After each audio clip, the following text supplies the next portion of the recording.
بسم اللہ الرحمن الرحیم۔ ایک کویسچن کیا تھا کہ کوئی ایک غیر مسلم شخص ہے جو بیماروں وغیرہ کے اوپر دم کرتا ہے اور ان کو شفا بھی حاصل ہو جاتی ہے، تو اس غیر مسلم سے دم کروانا کیسا ہے؟ دیکھیں، ہمارا مشورہ یہ ہوگا کہ ہرگز غیر مسلم سے دم وغیرہ نہ کروائیں، کیونکہ یہ ہو سکتا ہے کہ وہ کلمات شرک و کفر پڑھ کے دم کرے، اور فرض کر لیں کہ کلمات کفر و شرک نہیں ہیں، اس نے آپ کو بتایا، وہ ہمارے ہی کسی آیت سے یا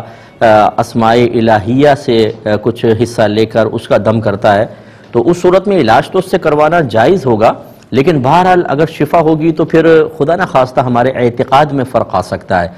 کیونکہ ایک غیر مسلم ہے، اس نے دم کیا تو پھر اس کا مطلب یہ ہوا کہ اس کے عقائد کی خرابی کے باوجود وہ اللہ تعالیٰ کی طرف سے شفا دے رہا ہے یا شفا کا وسیلہ بن رہا ہے۔ تو جو کمزور اعتقاد کے لوگ ہوں گے وہ ہو سکتا ہے کہ اس کے بہت زیادہ قریب ہوں اور پھر اعتقاداً اس کے اعتقاد کو صحیح سمجھتے ہوئے